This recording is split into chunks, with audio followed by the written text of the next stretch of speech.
Welcome to Wednesday Q&A, where you all ask the questions and we answer. I am joined, of course, by my fearless co-host, beautiful Kristen Williams, physical therapist and senior lit teacher.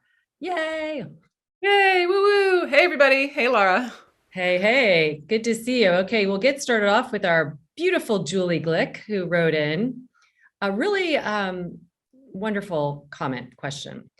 She says, lovely Laura, can you and KB discuss yoga teacher body image stuff? You and KB have to be in the top 1/10 percentage of physical fitness and physical beauty, truly. Well, we love you, Julie. Oh, She says, having been a gymnast, one of 5 daughters, a member of our outer appearance obsessed society, I do hear that little critical voice. I have gotten over myself to teach for my students, not for me. I think of my body as an instrument to demonstrate lit yoga, but still that little voice sneaks in now and then. Any advice or insights? I think she is not alone in this. Mm. Having you as well have a daughter, I have two, and it is especially nowadays. I mean, we had it bad growing up as well, but nowadays with the amount of social media and filters, and I mean, I feel it as a 47-year-old woman, comparing myself, my wrinkles, my what, it's just, it's hard. And I'm thankful that the camera is far enough away that you don't see all that a lot, you know, because we are, and Julie looks phenomenal. Like, it's just funny Mhm. how just that is where body dysmorphia, I think, and I am as guilty of it as the next person. I will be the first person to say, I see myself differently than I am on camera. And it shocks me when I will go back every now and then I'll watch my videos and I'm like, oh, I look pretty good. I mean, it is, I wish I had an answer to say, oh, this is the magic answer to feel differently about yourself, or to see yourself through a different lens. I do think, actually, for me anyway, it helps actually seeing myself and looking at myself and finding things that I do love, that I yes, I work out every single day. You and I are both, we work to look the way we do. I am genetically gifted. I am naturally thin. My parents are both fit. But I see differences. I've seen it in my own daughters where my oldest has more of a womanly shape that I would have killed for at her age. So, and having to have conversations with her where she's like, well, God, I'm not built like you, Mom. And I'm like, yeah, but let's just, so you don't wear the type of clothes I do. Let's buy clothes for your body. And my God, she's beautiful. She's got a butt. She's got boobs. It's like more of an hourglass. I'm a stick, but that's what's popular right now. And isn't it funny how I look back, I was just watching, we went back and we started watching reruns of Dexter, which was a big show on Showtime, that my husband and I loved. And I thought the lead actress at the time, she was rail thin. And I remember thinking at the time that she had the ideal body shape, and I wanted to be like her. I wanted to look just like her. And now I'm looking at her 20 years later thinking, oh my God, she's so thin because our ideal body style has changed thanks to J-Lo, thanks to Tyra Banks, thanks to these normal women who are, glamorizing normal bodies. So, that was a shocking moment for me to look back and be like, wow, I thought that's how I wanted to look. And now that doesn't look healthy. So it is man, I'm glad I'm not in Hollywood. I'm glad I don't have people looking at me all the time.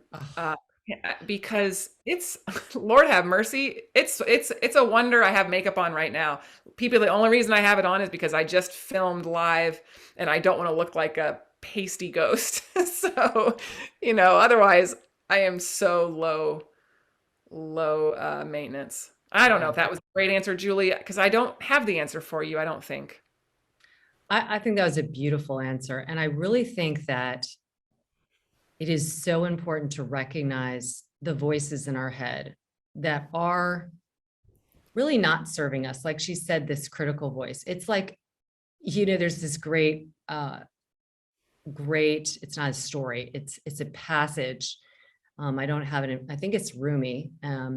And I've read it in teacher trainings before. And it's basically like, welcome the guest into the house. And it's like, you can welcome that guest who is not actually that kind. And just to see that voice for what it is, that it is, the kind of lesser version of you, the one that's been influenced by society and culture, and that is going to be like, well, you're not enough, you're not this, you're too that, you're not. And I think we're not going to be able to drown it out, because I think, like to your point, we're so wired, and it's wired because we're living in this world. Unless you're in an isolated island, like how wonderful would that be? I mean, you and I have both been like camping trips or bike, where you're not looking in a mirror and you're not putting on anything, and you just don't even, it doesn't even occur to you like how you look. And I think that we have to recognize that that inner voice has been put there by a lot of other influences. And when we pare everything away, what people really want from us, and we should want this for ourselves, is like being a good person. And like Julie is, she's such a beautiful person. And when you hear that critical voice, that's like, that's little Julie, that's teenage Julie, and just be like sympathetic and kind, but recognize like, yeah, there's a beauty in growing older, even though culturally, or at least societally, I think culturally it has been really valued. Our society, like after a certain age, you just are not looked at. I was talking with this on a podcast with this woman who's a master rower, Rebecca Careau, and she said, after you're like in your mid 40s to 50s, you become invisible. And when she said that, I was like, oh, there's just this knife. And we become invisible as from a societal like ideal, but that doesn't mean we are invisible. And that's where we have to really change the wiring and change and appreciate. And on those days you wake up and you're like, oh my gosh, when you look in the mirror, this is not me I'm looking at, and it's kind of, sometimes you laugh, like, I don't recognize this person as much. And you just keep doing the things that fuel you inside and try and match your insides and outsides as much as possible.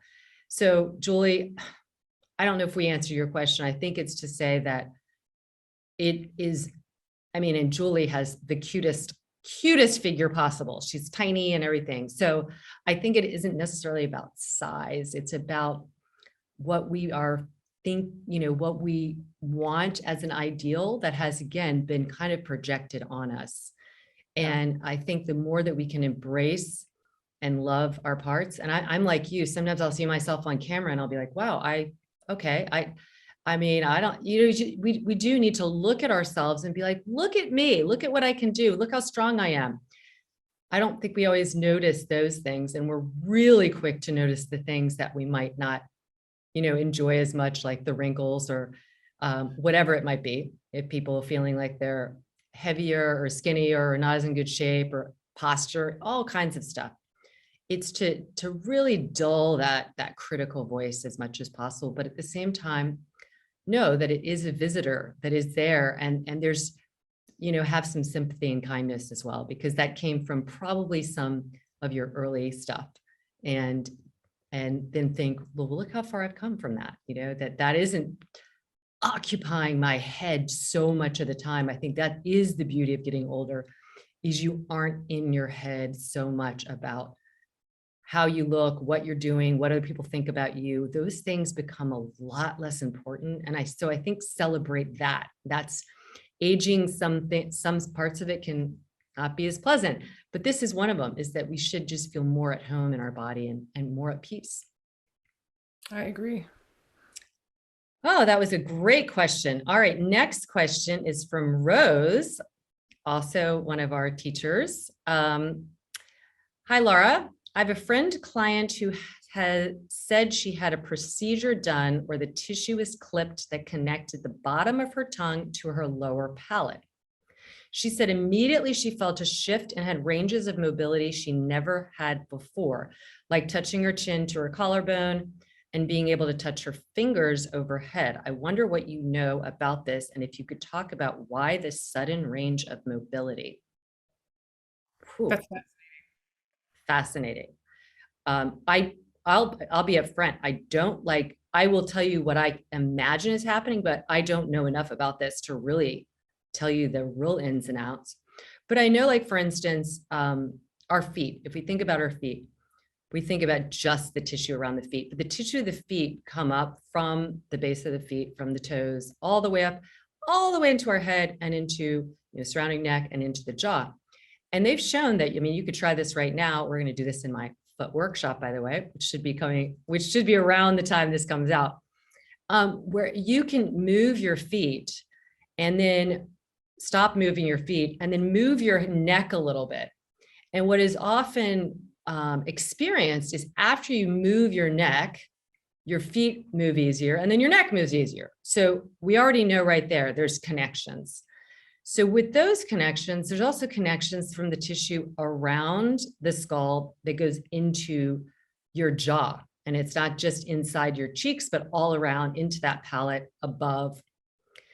And so I'm imagining that whatever was, locked down by just clipping it, freed up some of that, the suboccipitals.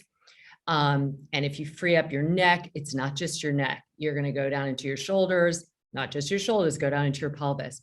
So that would be my just critical thinking answer, is that all that stuff is connected. And by freeing some actual tissue in the palate, it freed up things around the skull, into the shoulders, etc.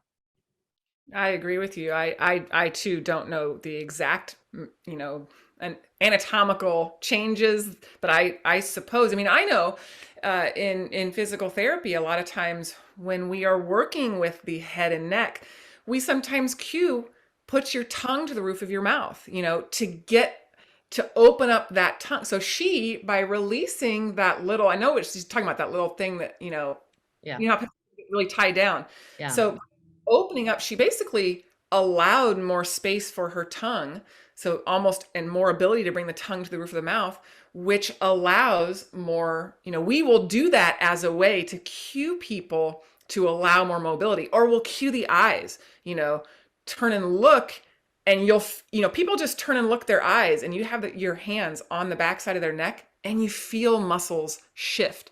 So there is such an intricate play that we know about just from little treatment techniques that we do, and yet I can't articulate, well, this is why. But I would assume she basically freed up that motion of the tongue, like you said, which then, into the throat, into the hyoid, which just then to the neck, to the dot, that you connect that song we always said, the head bone's connected to the neck.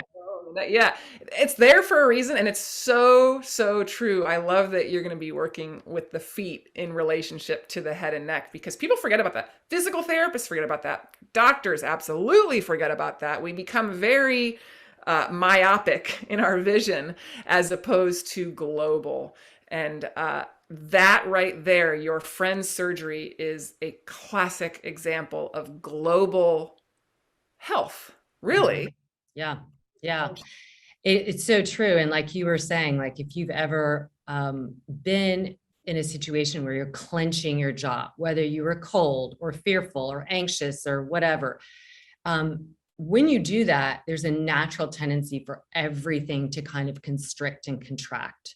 And so there is so much in the jaw, in the mouth, that has that. And I love how you mentioned about the eyes, because right underneath the hairline, if you go up above the hairline and your eyes are closed and then you open, you will feel those are triggered by your occipital nerve, and to the suboccipital muscles get ready. They're like, oh, eyes open, we're ready. And it's super fascinating. It is. All right. We have Veronica Functional Yoga. How can supination and pronation of the feet affect your yoga? What can you do about it? Oh, well, that's a great question. I mean, once again, just like you were talking about, I'm sure you'll be addressing this in your foot module. But when we think about what's happening at the foot is the first thing that hits the ground. And pronation or supination, people, it's the big. Can you just say for anybody that's listening who might not know what that is? Sure. So when you supinate the foot, if you can imagine rolling to the outer edge of the foot would be supinating, and then pronating the foot would be rolling to the inner edge. We also call that inversion, eversion, in an open chain position. But there's a big hot, the big hot topic is, over pronation. People or they under pronate. They're supinators. That's normal motion of the foot. The foot during the gait pattern, it supinates at heel strike, it pronates through mid stance, and then it supinates again as you push off. And so how is that going to affect your yoga practice? Well, I mean, it can affect it greatly if you are, as with any weight bearing exercise, if you aren't able to do one or the other, or if you are perhaps unable to come to neutral and find that mid-range between the two, it can affect all the way up the chain.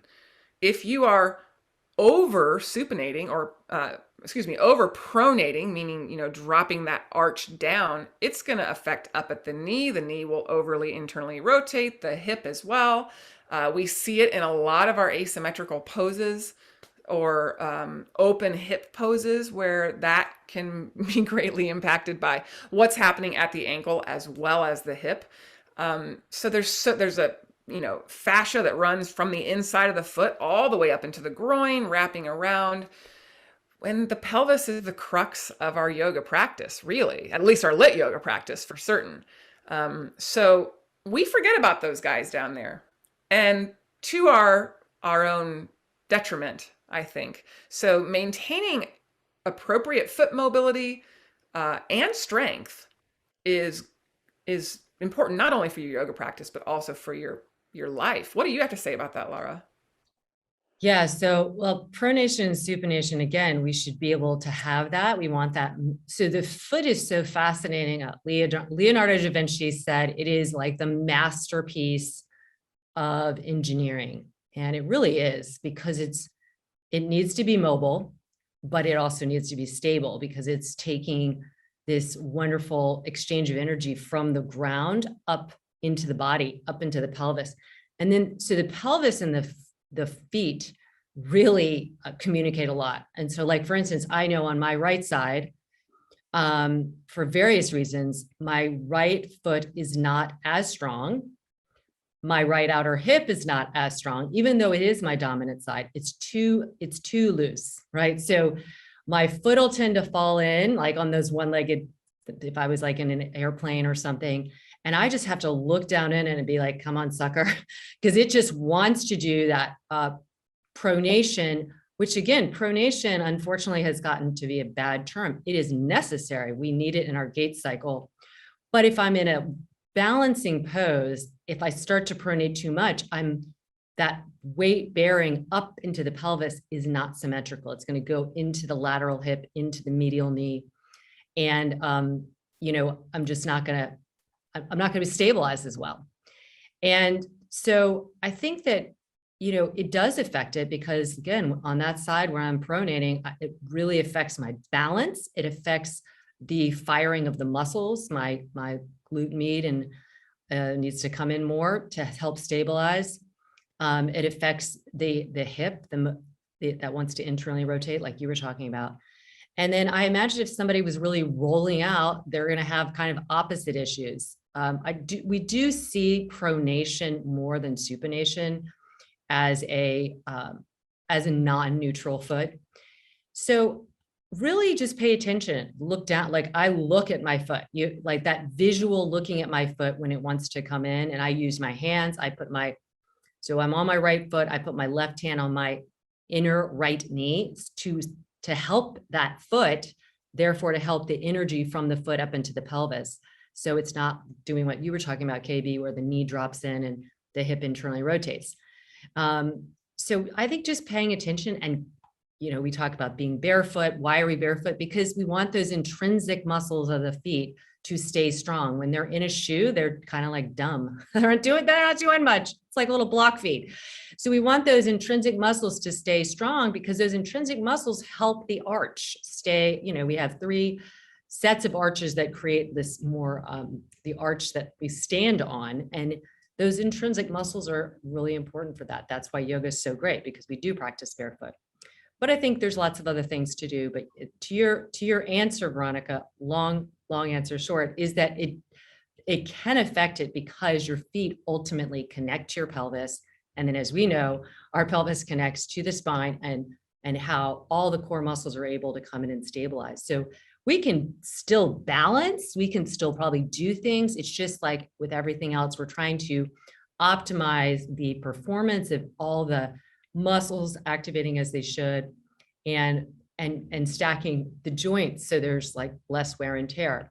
So that's where we do need to pay attention to what the feet are doing, because that wear and tear can come in above in the knee and the hip, even in the low back. All right, everybody. Well, that was wonderful. Those were great questions. We will come back next week. And as always, you can write us. You can direct message either one of us. I'm Lara.Hyman on Instagram. KB is KBWilliams99. Always enjoy hearing what you have to ask. These are great questions, from body image to feet and everything in between. So keep them coming. We love you. I love you. Love you. And as always, we're pulling for you.